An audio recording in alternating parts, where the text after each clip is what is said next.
मेरा नाम है मोहित और आपका स्वागत है हमारे YouTube चैनल हिस्ट्री चैंपियन में। तो जैसा कि आप जानते हो, आपका जो पेपर होने वाला है एबिलिटी इनहेंसमेंट कोर्स का जो पेपर होगा, किसका, इन्वायरमेंट स्टडीज का पेपर होगा, पर्यावरण अध्ययन का, उससे संबंधित आपके सामने इस वीडियो में अपन डिस्कस करेंगे। सबसे पहले अपन देखेंगे सिलेबस को, कितने नंबर का आपका एग्जाम होगा, किस प्रकार से आपका एग्जाम होगा और पिछले साल का पेपर किस प्रकार से आया था और इंपॉर्टेंट क्वेश्चन कौन से होने वाले हैं। सारी की सारी चीजें आपको इसी वीडियो में देखने को मिल जाएंगे। बस आपको क्या करना है, वीडियो को लाइक कर देना और चैनल को जोर से सब्सक्राइब कर देना। साथ के साथ कोने में जो व्यू प्रोडक्ट वाला ऑप्शन दिखाई दे रहा है, इस पे क्लिक करके अगर आप कोई प्रोडक्ट खरीदोगे फ्लिपकार्ट या मित्रा से, तो सबसे ज्यादा डिस्काउंट आपको देखने को मिल जाएगा। तो यहाँ पर कोने में व्यू प्रोडक्ट वाले ऑप्शन पे क्लिक करके जरूर से कोई प्रोडक्ट खरीद लेना। चलिए शुरू करते हैं। आपके सामने पेपर की बात करें, पेपर आपके सामने माइनर पेपर है भैया। माइनर पेपर क्या होता है? माइनर पेपर वो होते हैं जिनको अगर आप जिसके अंदर फेल हो जाते हो तो आपको अगले साल पेपर देने का मौका मिल जाता है ना। मिलता तो मेजर सब्जेक्ट में भी है, लेकिन मेजर सब्जेक्ट में अगर आप एक से अधिक सब्जेक्टों में फेल हो जाते हो, 3 सब्जेक्टों में, तो आपको क्या कर दिया जाता है, पूरी साल में फेल कर दिया जाता है। लेकिन माइनर सब्जेक्ट में भैया ऐसी कोई आपके सामने बाध्यताएं नहीं देखने को मिलती है। पेपर की बात करें, कितने नंबर का पेपर देखने को मिलेगा? 100 नंबर का पेपर देखने को मिलेगा। और जिसके अंदर आपके सामने पास होने के लिए कितने नंबर चाहिए? 40 नंबर कुल चाहिए आपको पास होने के लिए।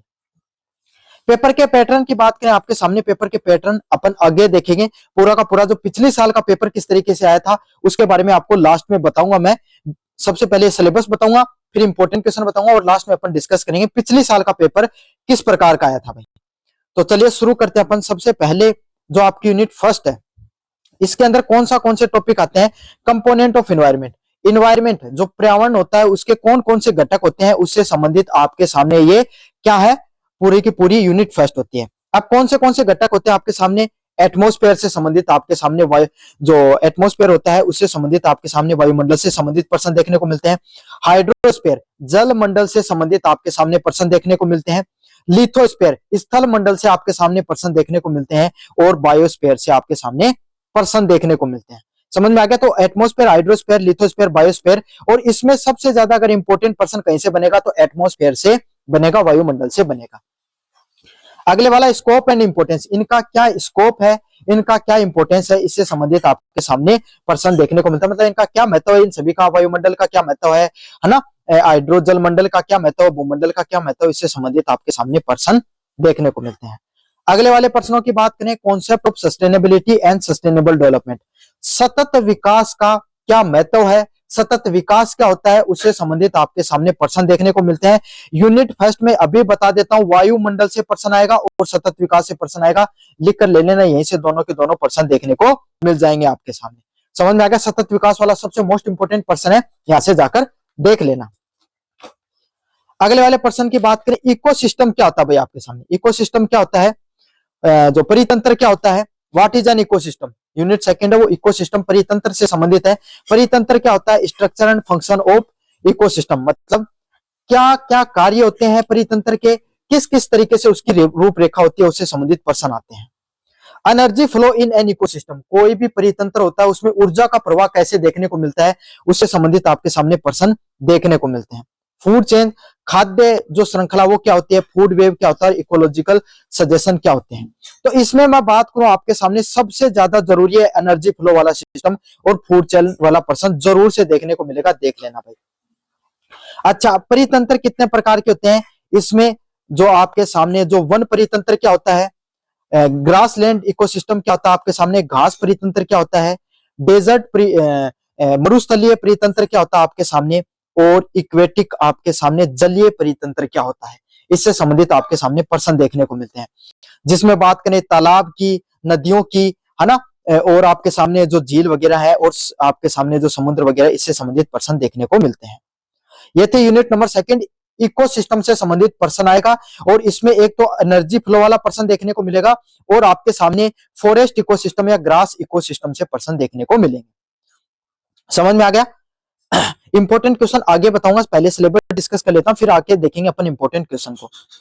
फिर बात करते हैं नेचुरल रिसोर्सेज, किस प्रकार के नेचुरल रिसोर्सेज होते हैं भाई आपके सामने, प्राकृतिक संसाधन क्या होते हैं, रिन्यूएबल और नॉन रिन्यूएबल, नवीनीकरण और आपके सामने अनवीनीकरण जो प्राकृतिक संसाधन कौन से होते हैं, जिसमें से जमीन, लैंड रिसोर्सेज, जल संसाधन, जमीनी संसाधन कौन से होते हैं, लैंड यूजेज चेंजेस, समय के साथ जो भूमि होती है उसमें बदलाव कैसे देखने को मिलता है।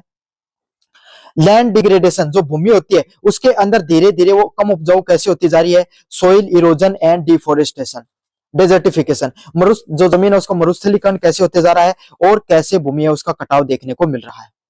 अगले वाला सबसे मोस्ट इंपोर्टेंट टॉपिक है, इसमें अलग से बना रखा है मरुस्थलीकरण से, डेजर्टिफिकेशन से संबंधित। Cause and impact due to mining, अगर आपके सामने किस तरीके से जो माइनिंग की जाती है, खुदाई की जाती है जमीन की, उस वजह से किस तरीके से आपके सामने जो जमीन है उसको नुकसान पहुंचता है। डैम बिल्डिंग, बांध निर्माण से आपके सामने पर्यावरण को कैसे नुकसान पहुंचता है। बायोडाइवर्सिटी एंड ट्राइबल पॉपुलेशन, किस तरीके से आपके सामने जो पूरी की पूरी जनसंख्या है, खास करके आपके सामने जो आदिवासी जनसंख्या, उसको किस तरीके से नुकसान पहुंचता है जमीन पर अतिक्रमण करने से। वाटर मतलब पानी, use of over exploitation of surface and ground water, ज्यादा से ज्यादा जो जमीनी स्तर का और आपके सामने जो आपका जो जमीन का पानी है और सरफेस का वाटर, इससे सबसे ज्यादा नुकसान किस तरीके से पानी उसका कैसे ज्यादा निकाला जा रहा है। मतलब भूजल को भैया आप ट्यूबवेल के माध्यम से, कुएं के माध्यम से निकाला जा रहा है, उसका क्या नुकसान है। बाढ़ किस तरीके से आती है, सूखा किस तरीके से आता है। कॉन्फ्लिक्ट ओवर वाटर, भाई पानी के ऊपर जो जल आपके सामने विवाद सुने होंगे, जैसे भारत और पाकिस्तान के बीच में सिंधु जल विवाद है, कावेरी जल विवाद देखने को मिलता है, नर्मदा जल विवाद है, ये कुछ यमुना का पानी है उससे संबंधित जल विवाद देखने को मिलता है ना आपके सामने। तो किस तरीके से अंतरराष्ट्रीय दो देशों के बीच में और दो राज्यों के बीच में किस तरीके से पानी को लेकर विवाद देखने को मिलता है। Heating of earth, circulation of air, अपने जो पृथ्वी है उसके ऊपर जो वायु की वजह से आपके सामने किस तरीके से क्या हो रहा है, जो प्रॉब्लम देखने को मिल रहे हैं। एनर्जी रिसोर्सेज, आपके सामने जो ऊर्जा है, ऊर्जा के संसाधन कैसे होते हैं। ऊर्जा संसाधनों की बात करें तो renewable and non renewable energy resources, नवीनीकरण और अनवीनीकरण ऊर्जा संसाधन कौन से होते हैं। यूज ऑफ अल्टरनेट एनर्जी, आपके सामने दूसरी प्रकार की जो एनर्जी होती है उसका किस तरीके से प्रयोग किया जा सकता है। ग्रोइंग एनर्जी नीड, समय के साथ आपके सामने जो ऊर्जा है उसकी जरूरतें कैसे बढ़ रही हैं, इसके ऊपर आपको प्रश्न आते हैं। ये समझ लो, इस पेपर, इस जो यूनिट है, इतनी बड़ी यूनिट है, लिख के दे रहा हूं, रिन्यूएबल और नॉन रिन्यूएबल से प्रश्न आएगा, 100% आएगा। नवीनीकरण और अनवीनीकरण से प्रश्न देखने को मिलेगा। अगले वाला प्रश्न आपके सामने biodiversity and conservation, level of biological diversity, जो आपके सामने जैविक जो विविधता देखने को मिलती है, आपके सामने genetic and specific species and ecosystem diversity, आपके सामने किस तरीके से जो अनुवांशिक आपके सामने जो इकोसिस्टम होता है उसमें किस तरीके से विविधता देखने को मिलती है। बायोजोग्राफिकल जोन इन इंडिया, जो आप भारत के अंदर कितने प्रकार के बायोजोग्राफिकल जोन देखने को मिलते हैं। बायोडाइवर्सिटी पैटर्न आपके सामने कितने देखने को मिलते हैं। भारत में कितने जैविक आपके सामने हॉटस्पॉट देखने को मिलते हैं। भारत एक बहुत बड़ा, India has a mega diversity nation, Bharat एक जैविक विविधता वाला देश, किस तरीके से एक जैविक विविधता वाला देश है। In desert and endemic species in India, भारत में कैसे खतरे, जो संकटग्रस्त आपके सामने जो प्रजातियां पाई जाती हैं उसके बारे में बताना है। Threat to biodiversity, habitat loss, किस तरीके से समय के साथ क्या हो रहा है, शिकार करने से जानवरों को क्या देखने को मिल रहा है, उनकी जो प्राकृतिक जो स्थान है जहां पर जो रहा करते थे उनमें कैसे नुकसान देखने को मिल रहा है। मैन वाइल्ड लाइफ कॉन्फ्लिक्ट, जानवर और मनुष्य के बीच में कैसे आपके सामने लड़ाइयां देखने को मिलती हैं। लड़ाई नहीं होती है, मतलब वो उनके आपके सामने घरों में घुस जाते हैं जानवर, तो इस वजह से उनको मार दिया जाता है, उनका शिकार कर दिया जाता है, या काफी बार इंसानों का शिकार कर लेते हैं जानवर, तो ये किस प्रकार से एक बहुत बड़ी प्रॉब्लम है। बायोलॉजिकल इन्वेजन किस प्रकार से हो रहा है। तो ये था आपके सामने पूरा का पूरा सिलेबस इन्वायरमेंट स्टडीज के बारे में, एक एक पॉइंट मैंने आपको अच्छे से बता दिया है। अब देखेंगे आपके सामने इंपॉर्टेंट क्वेश्चन को, फिर देखेंगे आपके सामने पूरा का पूरा जो प्रीवियस ईयर का पेपर किस प्रकार का है। अगर अपन इंपॉर्टेंट क्वेश्चनों की बात करें तो यूनिट फर्स्ट आपको पता है एनवायरमेंट एंड इकोसिस्टम से है, इंग्लिश मीडियम और हिंदी मीडियम दोनों प्रकार के विद्यार्थियों के लिए आपके सामने बता रहा हूं। क्या है, what are the main component of environment, explain their interrelationship, पर्यावरण के प्रमुख घटक कौन कौन से होते हैं, इसका पारस्परिक संबंध क्या होता है। तो कौन कौन से आपके सामने प्रमुख घटक है, मतलब वायुमंडल क्या होता है, जलमंडल क्या होता है, स्थल मंडल क्या होता है, ये सबसे प्रमुख घटक होते हैं और ये किस तरीके से आपके सामने एक दूसरे से जुड़े होते हैं, इसके बारे में आपको विस्तार से बताना है। काफी ज्यादा महत्वपूर्ण आपके सामने टॉपिक है। चलिए अगले वाले आपके सामने प्रश्न की बात करें, इसमें यूनिट फर्स्ट में what is an ecosystem, explain its structure and function, परितंत्र क्या होता है, इसकी संरचना व कार्यों के बारे में व्याख्या कीजिए। तो आपके सामने जो परितंत्र क्या होता है उसके बारे में बताना है, परितंत्र की संरचना कैसी होती है और उसके कार्य कैसे होते हैं उसकी व्याख्या करनी है विस्तार से। मोस्ट इंपोर्टेंट प्रश्न है, आपको अच्छे से इस प्रश्न को करके चले जाना है। अगले वाले प्रश्न की बात करें, यूनिट नंबर 2 की energy flow and natural resources से संबंधित देखने को मिलते हैं। पहला प्रश्न है इसमें, explain energy flow in an ecosystem with food chain and food web. परितंत्र में ऊर्जा का प्रवाह को खाद्य श्रृंखला व खाद्य जाल की सहायता से समझाइए। तो कोई भी जो परितंत्र होता है उसमें ऊर्जा का प्रवाह कैसे होता है, खाद्य जाल व खाद्य श्रृंखला से क्या महत्व होता है, मोस्ट इंपोर्टेंट प्रश्न है, आपके सामने जरूर से देखने को मिलेगा। एनर्जी फ्लो से प्रश्न हर बार इन्वायरमेंट स्टडीज से देखने को मिलता है, इस बार भी देखने को मिलेगा भाई आपके सामने। अगले वाले प्रश्नों की बात करें, differentiate between the renewable and non renewable resources with example. नवीनीकरण व अनवीनीकरण संसाधनों में अंतर स्पष्ट कीजिए। तो रिन्यूएबल और non renewable energy resources most important प्रश्न है, हर बार देखने को मिलता है। ऐसे भी आ सकता है जो रिन्यूएबल एनर्जी रिसोर्सेज, नवीनीकरण ऊर्जा स्रोतों की क्या फायदे होते हैं, अनवीनीकरण के क्या नुकसान होते हैं। प्रश्न आपके सामने, इसकी लैंग्वेज चेंज हो सकती है लेकिन ये प्रश्न आएगा भाई आपके सामने। इन्वायरमेंट यूनिट 3 की बात करें, इन्वायरमेंट डिग्रेडेशन एंड एनर्जी से संबंधित प्रश्न देख, जिसमें जो प्रश्न है इन्वायरमेंट यूनिट 3 का, व्हाट इज डिफोरेस्टेशन। आपके सामने डिफोरेस्टेशन क्या होता है, discuss its cause and environment impact. वनों की कटाई क्या होती है, इसके कारण तथा पर्यावरणीय प्रभावों की चर्चा कीजिए। मतलब वनों की कटाई किस प्रकार से हो रही है, इसके क्या कारण है और इसके पर्यावरण पे क्या नुकसान देखने को मिलते हैं। मोस्ट इंपोर्टेंट प्रश्न है भाई, अच्छे से करके चले जाना, वन डिफोरेस्टेशन से संबंधित प्रश्न जरूर से देखने को मिलेगा। चलिए भाई अगले वाले प्रश्न की तरफ बढ़ते हैं। Explain the role of renewable energy resources and in sustainable development. सतत विकास में नवीनीकरण ऊर्जा स्रोतों की भूमिका के बारे में बताइए। तो रिन्यूएबल एनर्जी रिसोर्सेज होते हैं, उसके अंदर आपके सामने रिन्यूएबल एनर्जी रिसोर्सेज में सस्टेनेबल डेवलपमेंट, सतत विकास से प्रश्न देखने को मिल सकता है अलग से, या फिर उसमें नवीनीकरण ऊर्जा का क्या महत्व होता है उसके बारे में प्रश्न देखने को मिल सकता है। लेकिन ये लिख के दे रहा हूं, सतत विकास वाला प्रश्न भी आपके सामने देखने को मिलेगा। चलिए यूनिट नंबर 4 की बात करें, biodiversity and environmental issues. What is biodiversity, biodiversity क्या होता है, explain it's level and importance. मतलब जैव विविधता क्या होती है, इसके स्तरों व महत्व के बारे में बताइए। क्या होती है भाई आपके सामने जैव विविधता, इसके क्या महत्व होते हैं, जैव विविधता और इसके महत्व के बारे में बताना मोस्ट इंपोर्टेंट प्रश्न है। अगले वाले प्रश्न की बात करें, discuss the major threat to the biodiversity and method of conservation.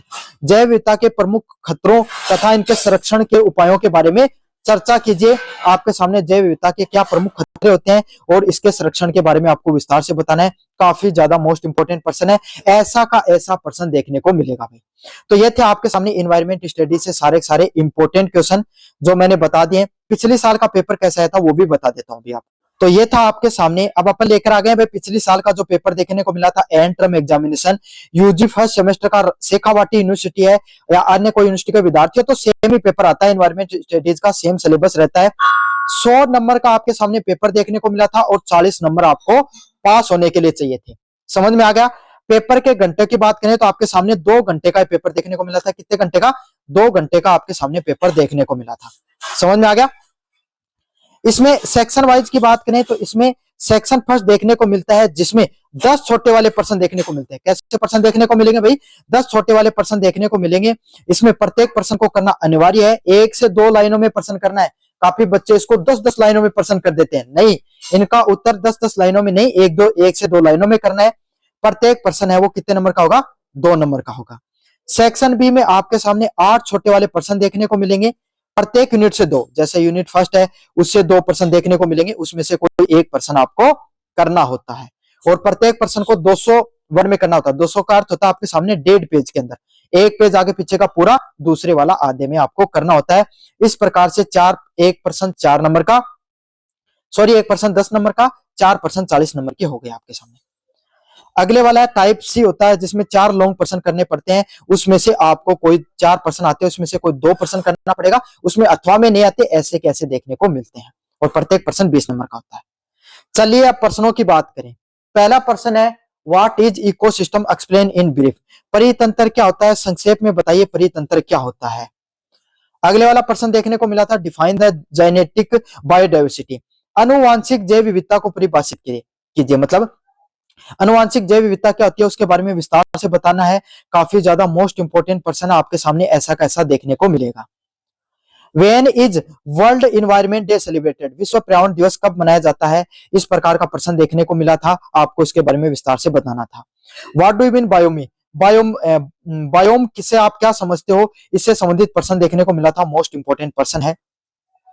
अगले वाला प्रश्न है डिफाइंड अल्बेडो। अल्बेडो को परिभाषित कीजिए। अल्बेडो क्या होता है? इससे संबंधित प्रश्न आपको देखने को मिला था। अगले वाला प्रश्न है व्हाट इज सोइल प्रोफाइल? मृदा परिच्छेदिका क्या होती है? मृदा परिच्छेदिका क्या होती है उससे संबंधित आपके सामने प्रश्न देखने को मिला था। अगले वाला प्रश्न था कमेंट्स ऑन एस्चुरी। एस्चुरी पर टिप्पणी कीजिए। एस्चुरीज क्या होती हैं? बायोडाइवर्सिटी हॉटस्पॉट, जैव विविधता हॉटस्पॉट क्या होते हैं उससे संबंधित आपको बताना था, मोस्ट इंपोर्टेंट था। What is hydrosphere? जल मंडल क्या होता है? जल मंडल से संबंधित आपके सामने प्रश्न देखने को मिला था। When and where did the earth summit held? आपके सामने पृथ्वी शिखर सम्मेलन कब और कहां देखने को मिलता है? इससे संबंधित प्रश्न देखने को मिले थे। अब यूनिट फर्स्ट जो आपके सामने सेक्शन भी होता है जिसमें 200 शब्दों में आपको इसका उत्तर करना पड़ता है, वो उससे किस प्रकार के प्रश्न देखने को मिले थे उससे संबंधित बताऊं। Explain temperature has environmental factor.